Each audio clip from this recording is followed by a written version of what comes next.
Mesdames, Mesdemoiselles, Messieurs, il se fait tard et pourtant j'aurais voulu vous parler, vous entretenir ce soir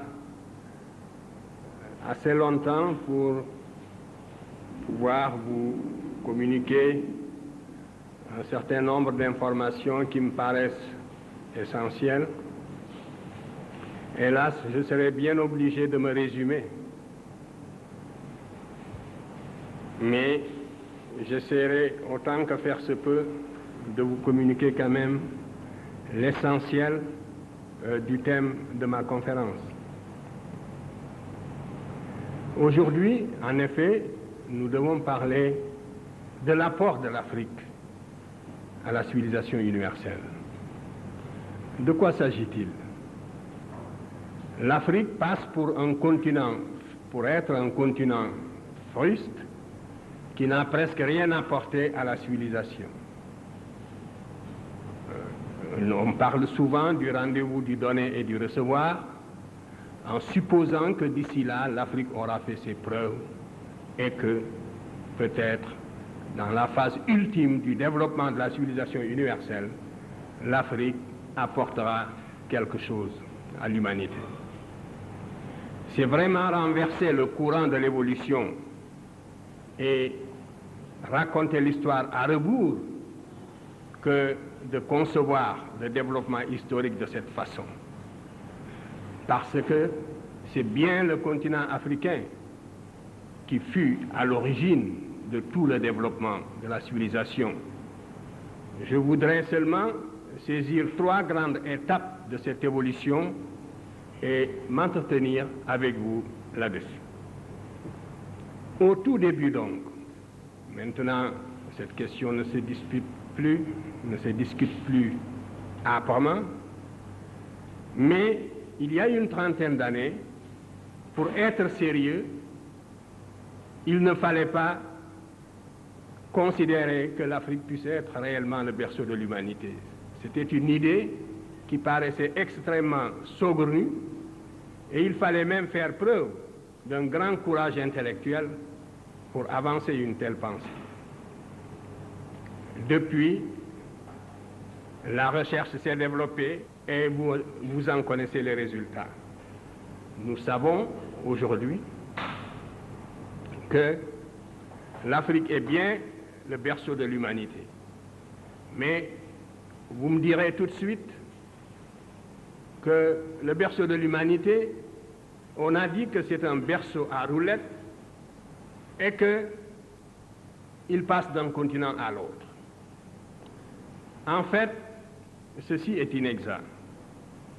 Ce berceau, on l'a placé au début en Asie pour des raisons bien connues, relevant de la tradition biblique et aussi des apparences. C'est en Asie que se trouvent les 3 races. On a en Asie des noirs, des blancs et des jaunes, et la tradition biblique aussi plaçait le berceau de l'humanité sur ce continent. De la sorte, les premiers archéologues, tels Sir Bernard Boulay, ont essayé de vérifier la véracité biblique.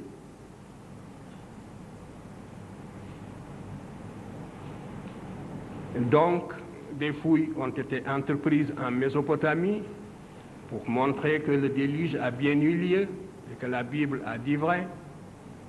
En Asie, on a trouvé le pithécanthrope. Ces minces éléments ont suffi pour placer le berceau de l'humanité en Asie. Mais dès que la recherche s'est intensifiée, on s'est aperçu que c'est vers l'Afrique plutôt qu'il faut regarder, d'autant plus que des auteurs comme Darwin avaient déjà suggéré cette idée-là. Maintenant, les fossiles et les vestiges trouvés en Afrique ne laissent plus aucun doute sur le fait que l'Afrique est le berceau de l'humanité. Et depuis que le berceau a été placé en Afrique, je vous l'ai dit, il ne l'a plus quitté. Et chaque jour, la recherche dans le domaine de la préhistoire, dans le domaine de l'archéologie préhistorique, prouve que l'Afrique est bel et bien le berceau de l'humanité. 6 spécimens d'hommes, si on peut les appeler ainsi, le terme est relativement impropre pour certains d'entre eux, mais pour nous exprimer d'une façon imagée, disons que 6 spécimens d'hommes sont nés en Afrique, ont vu le jour en Afrique. Les 3 premiers n'ont pas atteint, semble-t-il, dans l'état actuel de la recherche, un potentiel d'expansion suffisant pour sortir de l'Afrique. Mais les 3 autres en sont sortis pour peupler les autres continents.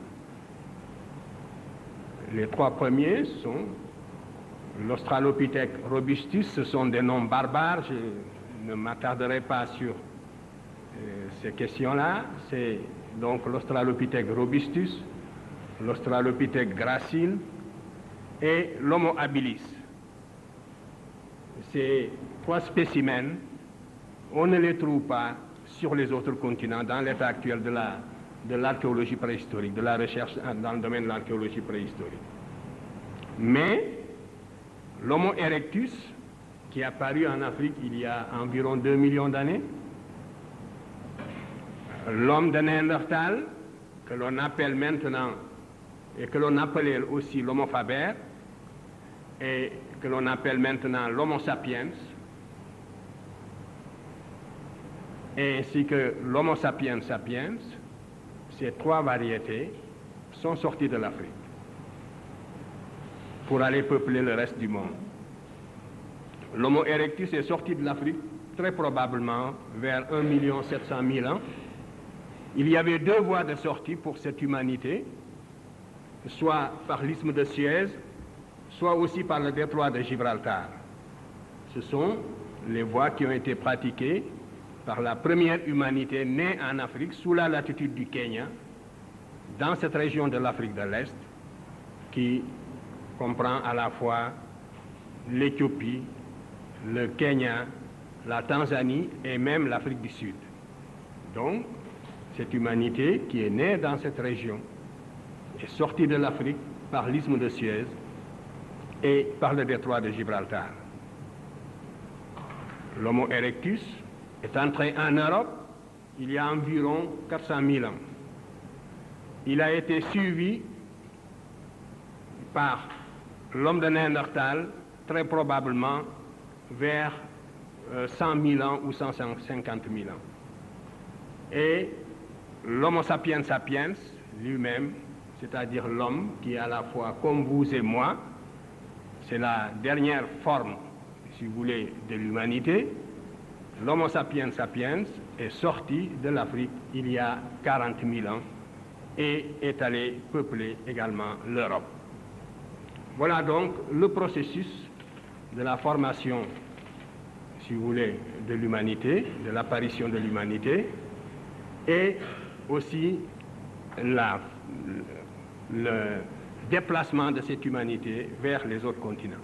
Si l'humanité était restée seulement en Afrique, elle ne se serait pas différenciée en races. Le continent africain présente une climatologie qui ne justifie pas extrêmement la différenciation raciale. Donc la race est une notion géographique. Et c'est parce que l'Homo sapiens sapiens est sorti de l'Afrique il y a 40 000 ans pour aller peupler l'Europe en particulier, qu'il est entré en Espagne et en France, qu'il a séjourné dans cette région dans des conditions extrêmement dures, parce que c'est pendant la dernière glaciation vurmienne qui a duré 100 000 ans que l'Homo sapiens sapiens est sorti de l'Afrique. Donc c'est parce que cet Homo sapiens est sorti de l'Afrique pour aller en Europe, dans ces conditions très spécifiques, qu'il s'est opéré une différenciation raciale. L'humanité qui est née en Afrique il y a 120 000 ans, en l'espèce de l'Homo sapiens sapiens, cette humanité était nécessairement négroïde, comme vous le savez. Vous savez bien que les organismes supérieurs nés sous la latitude du Kenya, pour survivre dans les conditions de la préhistoire, devaient être nécessairement pigmentés. L'organisme devait être nécessairement protégé du flux des rayons ultraviolets sous la latitude du Kenya pour pouvoir survivre. Donc, l'écran de mélanine est fonctionnel.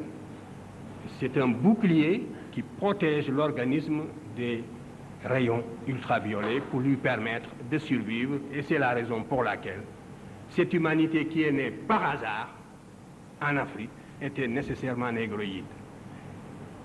En émigrant dans les conditions de la préhistoire pour aller en Europe, elle s'est adaptée à d'autres conditions diamétralement opposées aux conditions de vie de l'Afrique. Et c'est pour ça que progressivement, elle a blanchi pour devenir leucoderme. Ce laps de temps est évalué à peu près à 20 000 ans si nous considérons la date, l'époque de l'entrée de l'homme de Grimaldi, c'est-à-dire du premier Africain en Europe. L'homme de Grimaldi, ainsi qu'on l'appelle, est entré en Europe il y a 40 000 ans.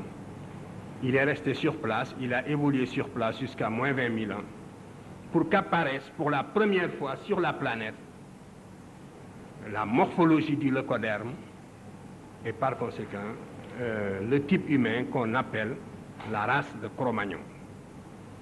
Il faudra encore attendre 15 000 ans pour qu'apparaisse le type que l'on appelle communément l'homme de la chancelade et qui serait le prototype du jaune. Pendant le Paléolithique supérieur, donc, voilà les trois races qui vont exister dans les conditions de la glaciation burmienne.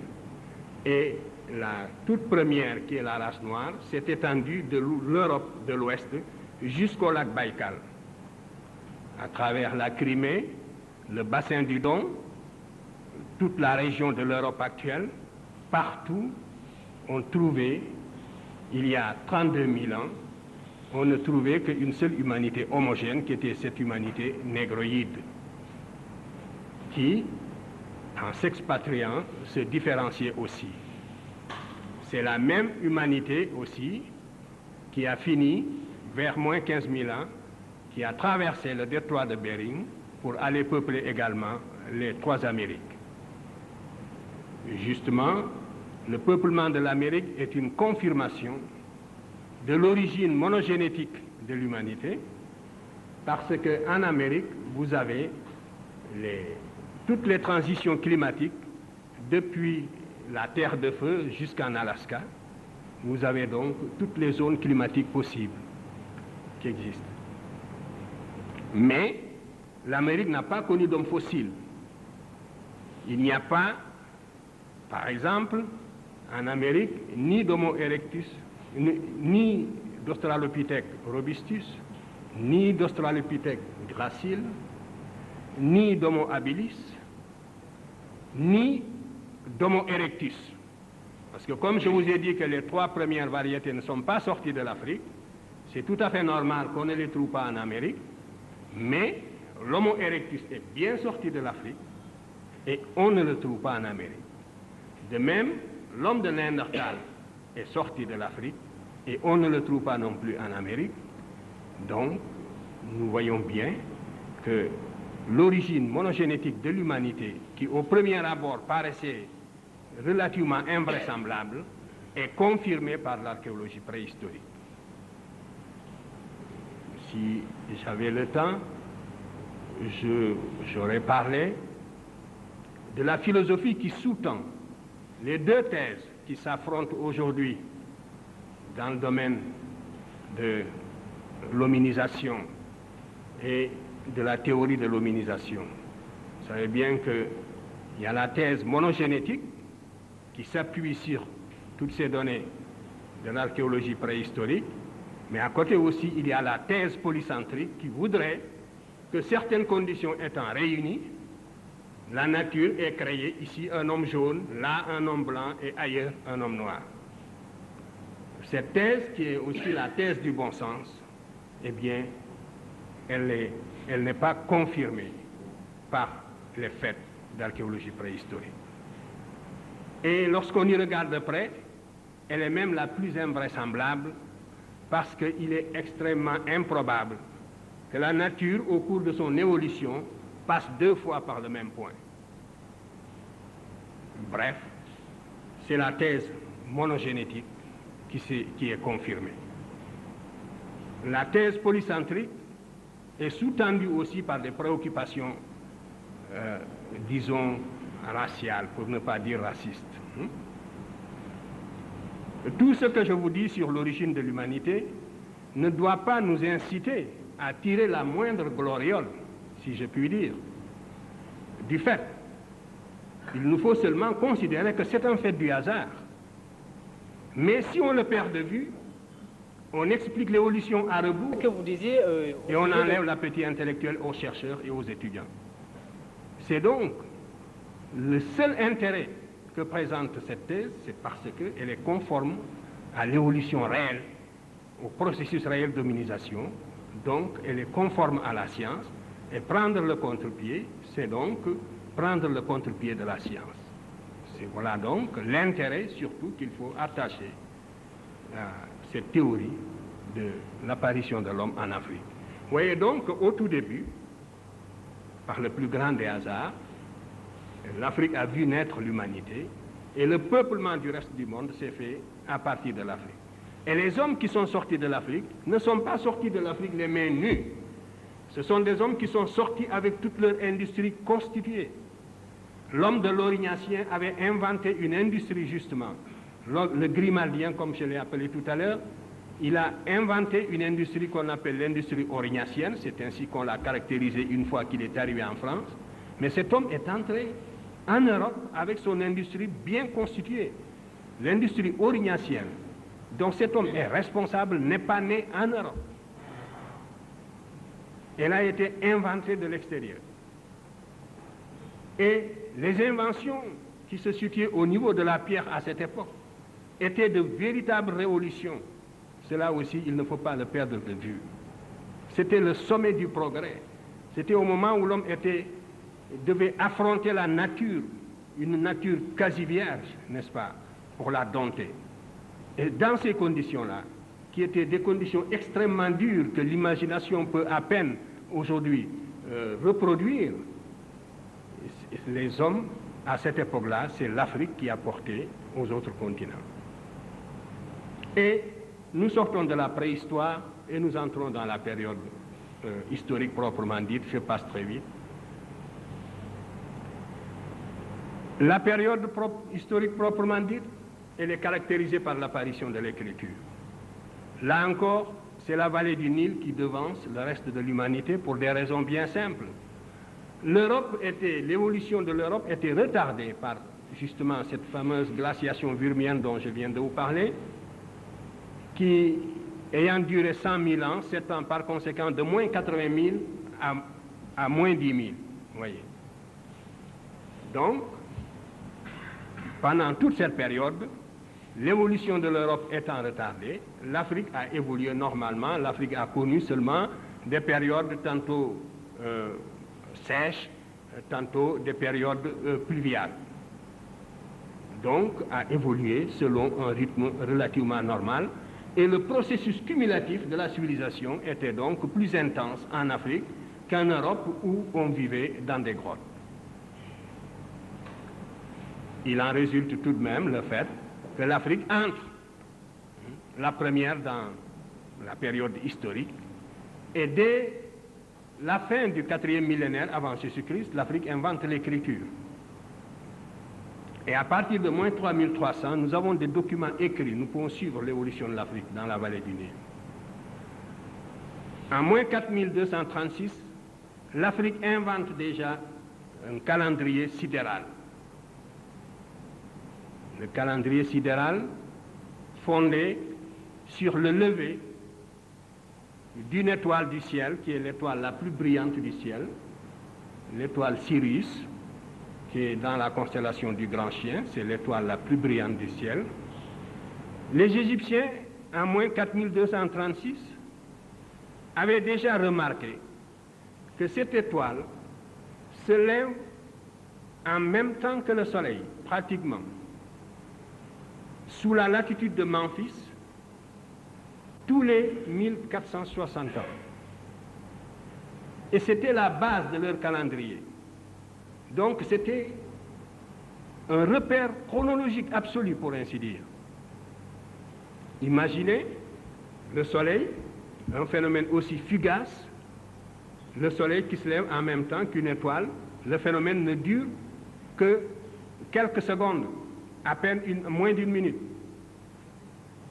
Et il ne se reproduira plus avant 1460. L'année suivante, si vous regardez, si vous mettez sous la même latitude pour regarder le Soleil et cette étoile en question, vous constaterez qu'il y a un écart d'un quart de jour. Et la deuxième année, vous constaterez qu'il y a un écart d'une demi-journée. Et au bout de 4 ans, vous constaterez qu'il y a un écart d'une journée.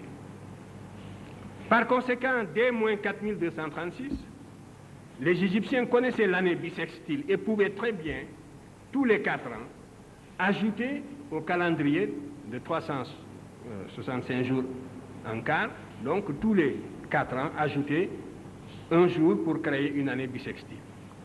Mais ils ont préféré, au lieu de rectifier tous les 4 ans, suivre l'évolution du phénomène pendant 1460 ans pour ajouter une année de plus. Et ce calendrier, les Égyptiens y tenaient à tel point que le pharaon avait créé un service spécial pour suivre l'écart à travers le temps entre le calendrier sidéral et le calendrier ordinaire. C'est donc, et nous connaissons, les levées héliaques, n'est-ce pas, qui jalonnent l'histoire égyptienne. Donc, ceci pour montrer que l'Égypte est entrée dans la période historique avec des connaissances astronomiques précises. Et sur ce point, l'unanimité est presque faite pour tous les spécialistes. On sait que l'Égyptien connaissait une méthode de détermination des phases de la Lune qui n'avait rien à voir avec les méthodes qui seront inventées ultérieurement. Et tandis que l'Égyptien avait ainsi maîtrisé dès la plus ancienne époque les mouvements du ciel, en Mésopotamie, les observations étaient extrêmement nombreuses, mais la Mésopotamie n'a jamais réussi, quoi qu'on ait dit sur l'astronomie mésopotamienne. Il aurait été plus correct de parler de l'astrologie mésopotamienne. Bien que des observations nombreuses aient été faites et des observations pertinentes, la Mésopotamie n'a jamais pu avoir un calendrier régulier ou digne de ce nom. Vous savez qu'en Mésopotamie, il y a eu les éphémérides et que presque jusqu'à la fin de l'histoire mésopotamienne, le roi ajoutait, quand l'année, n'est-ce pas, quand l'écart était très grand, de temps en temps, on ajoutait un 13e ou un 14e mois. Et on a été obligé, vers la basse époque, d'inventer les éphémérides pour essayer de voir les périodes de levée, les dates de levée, par exemple, d'apparition de la Lune.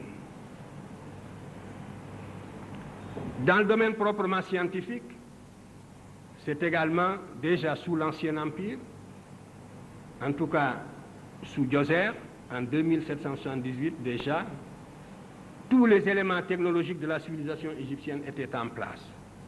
Qu'il s'agisse de la médecine, qu'il s'agisse de la mathématique, la géométrie, comme l'algèbre ou la trigonométrie, qu'il s'agisse de la mécanique ou de l'architecture, tous les éléments technologiques de la civilisation égyptienne étaient déjà en place sous la 3e dynastie.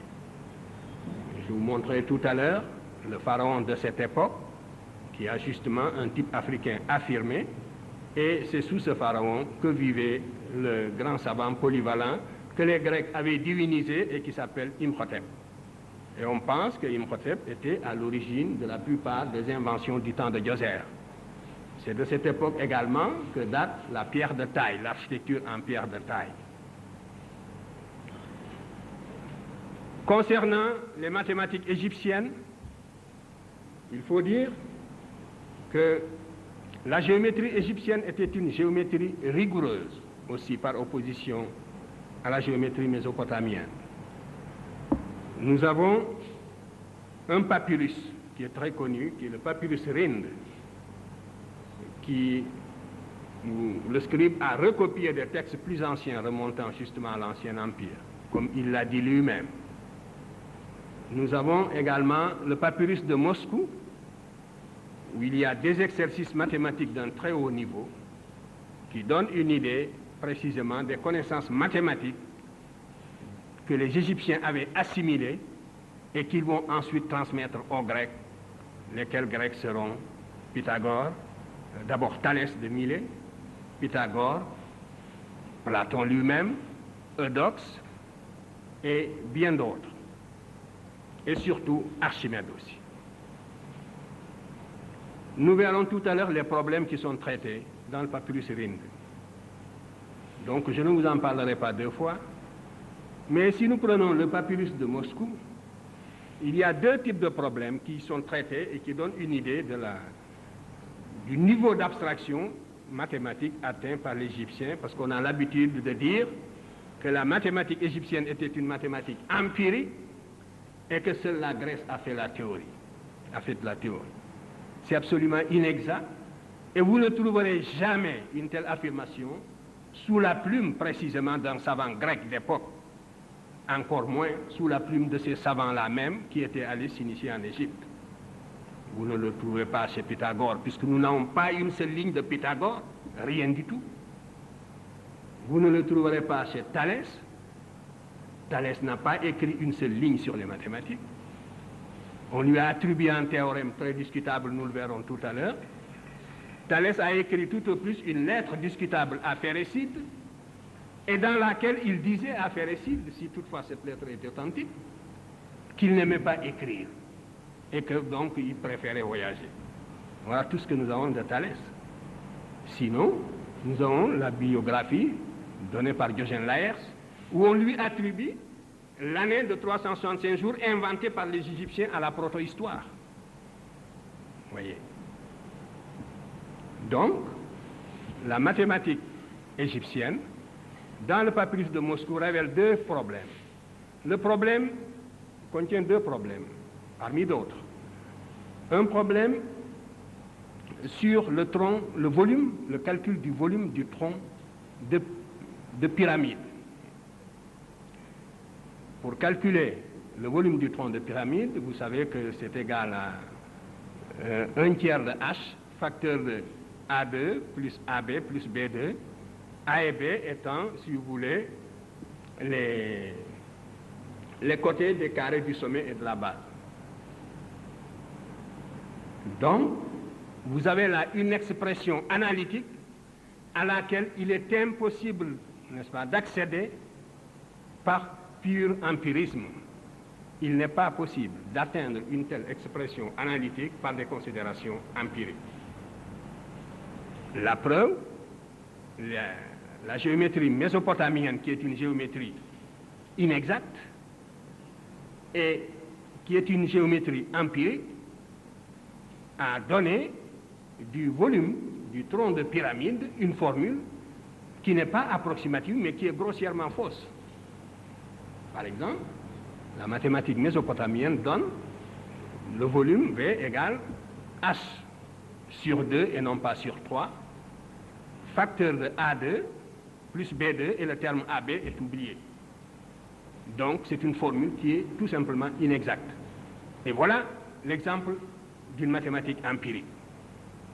Et il en est de même, le même papyrus contient le problème, donc un autre problème, qui est l'exercice numéro 10, qui porte sur le volume de la sphère.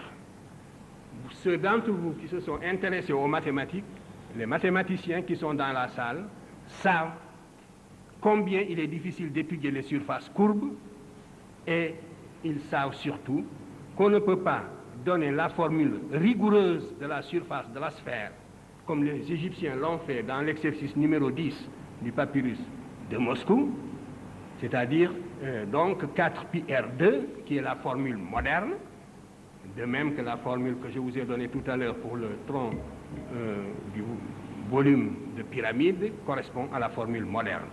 Eh bien, vous savez bien qu'une telle formule, on ne peut pas y accéder justement par des voies empiriques. Rien que ces deux exemples montrent donc le côté hautement théorique de la mathématique égyptienne. Et n'oubliez pas justement ce que contient l'épitaphe d'Archimède, qui passe pour être le plus grand mathématicien grec de l'Antiquité. Archimède, parmi toutes les découvertes qu'il avait faites, considérait précisément que la plus belle de toutes, c'était la surface de la sphère, avec le cylindre exinscrit. Et c'est la raison pour laquelle il avait choisi cette figure comme épitaphe. Et quand Cicéron a trouvé son tombeau, sa tombe en Sicile, en Syracuse, eh bien, il a été guidé par cette figure qu'on a retrouvée, précisément, sur la dalle. Et c'est comme ça qu'on a identifié le tombeau d'Archimède. Eh bien, cette figure, les Égyptiens l'avaient tracée tout simplement 2000 ans avant la naissance d'Archimède. Et c'est ce que prouve aujourd'hui la recherche historique sur la base strictement des documents dont l'humanité dispose. Et ce que je vous dis là, bien d'autres théoriciens le savent et le disent également aussi. Il y a des chercheurs de bonne foi répartis dans le monde qui reconnaissent ces faits, mais ces faits ne sortent pas des laboratoires. Donc le sens un peu de cette conférence, c'est aussi de vous mettre au courant de tout ce qui est acquis depuis longtemps, mais qui, faute de vulgarisation, reste justement dans les bibliothèques. Il en est de même de l'arithmétique égyptienne. Les Égyptiens avaient inventé ce que nous pourrions considérer aujourd'hui dans nos calculs comme une table de logarithmes, c'est-à-dire une décomposition des fractions. Des fractions de numérateur 2 sur n. Mais n étant un nombre impair. Et donc, ils partent de 2 sur 3 jusqu'à 2 sur 101. Et cette décomposition, 2 sur 3 jusqu'à 2 sur 101, et ils les décomposent en une série de fractions de numérateurs égales toujours à l'unité. Une somme donc de fractions de numérateurs égales à l'unité. Et ces décompositions devaient permettre aux Égyptiens de faire toutes sortes de calculs, si vous voulez, en arithmétique. Et l'on s'est demandé quelle méthode l'Égyptien employait-il. Parce que quand on regarde la démonstration, la méthode, les décompositions, elle suppose la connaissance de tous les théorèmes de l'arithmétique élémentaire. Mais la civilisation égyptienne étant une civilisation essentiellement initiatique, beaucoup de science est perdue du seul fait que les Égyptiens eux-mêmes gardaient jalousement leur science. Et les Grecs éprouvaient les plus grandes difficultés pour se faire initier. Pythagore en sait quelque chose, Platon en sait quelque chose, Eudoxe aussi, et tant d'autres. Alors, les Américains, en 1967, ont dit, nous allons voir si les Égyptiens procédaient par pur empirisme, ou bien s'ils utilisaient vraiment des méthodes rationnelles. L'ordinateur étant une machine rationnelle, parce que programmée comme telle, donc, devait partager les chercheurs. Et les équations dont je vous ai parlé, qui sont au nombre de 50, lorsqu'ils sont des équations arithmétiques, quand elles sont traitées, elles supposent 22 239 décompositions possibles. Oui. Il y a 22 239 ou 219 décompositions possibles de ces 50 équations de numérateur 2 et de dénominateur impair. Par conséquent, si les Égyptiens procédaient par empirisme, puisque chacune des équations peut être démontrée la moins coûteuse, la moins onéreuse, et le résultat est que la machine de 1967 n'a pas battu le scribe d'il y a 4000 ans, elle a retrouvé exactement les mêmes décompositions qui figurent sur le recto du papyrus Rhind. Et ceci montre, à ne plus en douter, que l'Égyptien procédait donc par des voies purement rationnelles. Les Égyptiens ont inventé également la trigonométrie. Je vous montrais tout à l'heure des problèmes de trigonométrie qu'ils ont traités. Les progressions géométriques, arithmétiques étaient maîtrisées, ils pouvaient les sommer, ils donnaient des exercices là-dessus. Nous avons aussi dans le papyrus Rhind des problèmes qui portent justement sur ces progressions-là, géométriques ou arithmétiques, et même des problèmes beaucoup plus complexes. On a des problèmes qui correspondent à des systèmes d'équations du premier ou du second degré, ou un mélange d'équations du premier et du second degré. Donc, les Égyptiens connaissaient aussi l'algèbre, la mécanique également,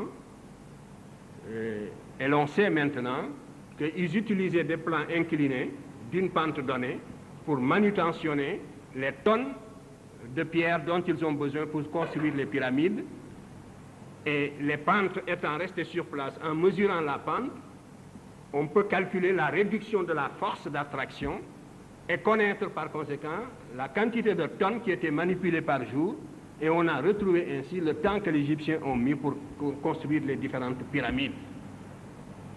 C'était de l'ordre de 30 ans pour la pyramide de Khéops et de 19 ans pour la pyramide de Sénéfrou. Ce n'était pas un siècle. Et ceci sur des données mathématiques très précises.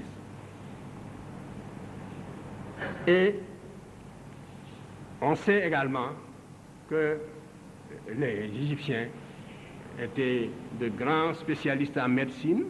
La médecine était tellement spécialisée qu'il y avait, selon le témoignage même d'Hérodote, des médecins uniquement pour les yeux, d'autres pour les maladies de l'estomac, et ainsi de suite.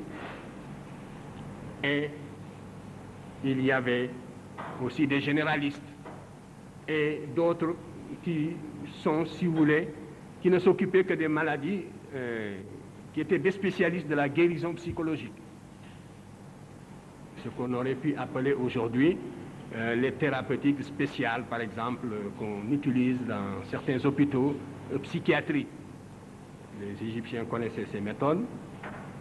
Le traité du papyrus Smith, dont nous ne possédons hélas qu'une partie, montre que l'Égyptien était arrivé au niveau d'une véritable science en ce qui concerne la chirurgie osseuse. Et c'est dans le papyrus Smith que le cerveau a été désigné pour la première fois dans toute la littérature scientifique et médicale de l'Antiquité par son vrai nom, et c'est aussi la première fois que l'on a essayé, avant Broca pour ainsi dire, d'identifier les différentes fonctions du cerveau, c'est-à-dire les lésions du cerveau en liaison avec les paralysies que ces liaisons vont produire aux différentes parties du corps. Donc, tout cela montre que l'Égyptien avait atteint un niveau scientifique extrêmement élevé dès l'Antiquité. Ce niveau de la civilisation égyptienne ne concernait pas seulement les sciences exactes, il concernait également aussi les arts. Je vous ai dit que l'architecture en pierre de taille remonte à la 3e dynastie. L'art a influencé l'art égyptien, a influencé l'art grec, à n'en pas douter. Le canon pictural est le même, et on le retrouvera tout à l'heure, et ainsi de suite.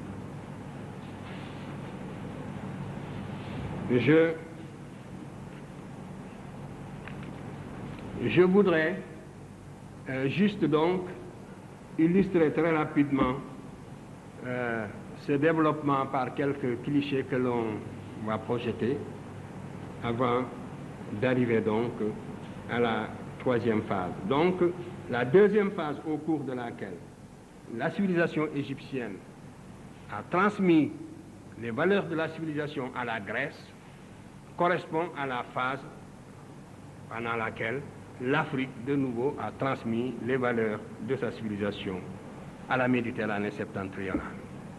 Donc, vous voyez, une première période, c'est la période préhistorique. L'humanité naît en Afrique et sort de l'Afrique pour peupler les autres continents. Donc, ensuite, nous entrons dans la période historique. L'Égypte développe une civilisation dont elle transmet les valeurs à la Grèce, qui à son tour les transmet à l'Occident. Un mot seulement sur les savants qui ont été en Égypte pour s'initier. Le premier en date, c'est bien sûr Thalès. Au VIe siècle avant Jésus-Christ, Thalès est allé en Égypte. Lorsqu'on parle de Thalès qui fait des arpentages, n'est-ce pas, et des mesures devant la grande pyramide, c'est vraiment une idée grotesque. Il faut ignorer presque tout de la civilisation égyptienne pour pouvoir soutenir des légendes de ce genre. Mais ce qui est sûr, c'est que Thalès est allé en Égypte et puis qu'il s'est initié, n'est-ce pas, à la science égyptienne. Et à cette époque-là, la Grèce était à l'état fruste. Il ne faut pas l'oublier. La science égyptienne est née, justement, sous la protection de l'État. Elle s'est développée au service de l'État parce qu'elle était indispensable pour la maîtrise de la nature dans la vallée du Nil. Donc la science était une tradition africaine, égyptienne. Par contre, toute la tradition grecque s'opposait à l'innovation, il ne faut pas l'oublier. Pythagore, Socrate est mort en buvant la ciguë, et vous savez qu'on l'avait soupçonné tout simplement de s'écarter de la morale de la cité et d'adopter donc des idées universalistes qui risquaient de saper les bases institutionnelles de la cité grecque. La Grèce, même celle de Platon, n'a jamais dépassé le cadre d'une cité. L'Égypte avait créé, l'Afrique avait créé pour la première fois un État-territoire groupant plusieurs cités, avec des institutions particulières, avec une toute autre philosophie politique, qui s'oppose point par point à l'individualisme septentrional hérité des steppes eurasiatiques. Donc, c'est Thalès qui va d'abord en Égypte, qui s'instruit de la mathématique égyptienne et qui a introduit la géométrie en Grèce. Mais la science était une nouveauté en Grèce qui n'était pas acceptée par la religion et la tradition grecque. La société la plus intolérante de l'Antiquité jusqu'à la Révolution populaire, jusqu'au triomphe des plèbes, c'est la société grecque. Étudier les structures sociales et la répression féroce de tous les novateurs. Anaximandre a failli, Anaxagore a failli être tué. C'est parce qu'il était l'ami de Périclès, et c'est Périclès qui l'a sauvé de justesse. Aristote s'est enfui, il a failli être tué. Platon s'est enfui, il a failli être tué. Socrate a été tué. Voilà la société grecque et son attitude à l'égard de ses savants. L'innovation philosophique, l'innovation scientifique, on n'en veut pas. Ce sont des notions étrangères aux structures sociales grecques. Jusqu'à la Révolution. L'élément porteur d'avenir de la société grecque, ce n'était pas son aristocratie. C'était la plèbe, les sans-feu ni lieu, qui n'avaient aucun droit, qui vivaient à l'extérieur des cités, qui par conséquent devaient conquérir le droit de cité par la force, qui, tout le potentiel laïque et rationnel de la société grecque se trouvait chez la plèbe. Et c'est avec la montée des plèbes que la société grecque s'est laïcisée dans les conditions que l'on sait et sur lesquelles je ne peux pas m'étendre, mais tout ceci pour dire donc